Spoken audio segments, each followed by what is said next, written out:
hariho indongozi ku bisata byo biri munsi y'ubushikiranganje muzokumva bavuga ngo ko mwagenwe ngo nabo nyene bagenwe n'umukuru w'igihugu ngo nkuko namwe mwagenwe n'umukuru w'igihugu bagaca bashaka ngo babaganze ngo murangana bijya rero babahejeje kurenga amategeko kuko amategeko ntagana abantu bose barafise urwego rwabo kandi bo rero tugiye gukara nkabanda basaba namwe bwe muze mukara nagira nkeze umushikiranganje yabaye arerekana ko abamwononera adashobora kwemera ko bakorana abokeze umuntu muramuhagarika kuko vyase ko mukorana imbere yuko jewe ari je kuvuga ko akoze nabi banza wereke uwo muntu nawe ko yakoze nabi ubu hageze yuko dukara duhana kuko iyo umuntu akoze ikibi uyu munsi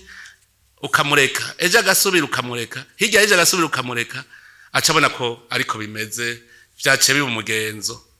rero nico gituma ikiti kigorwa kigeri gito umuntu azobankira ko mujana mu migambi y'ubushikiranganje ntazavuge ngo wese mwagiyeho gukwiteye ry'umukuru w'igihugu urashobora kumuhagarikanya umukuru w'igihugu akaza kubitunganya mu nyuma mugabo tukaba turi bandaniriza urugendo ico rero ndabwiye yuko ubu niyo ngendo tugiye kugira ingendo yo guhana kuko tukareka bakavuga ko ari umugenzo hanyuma igiti iyo cyamaze kuma uravuna urumva bica bigenda nabi nico gituma twokosora hakiri kare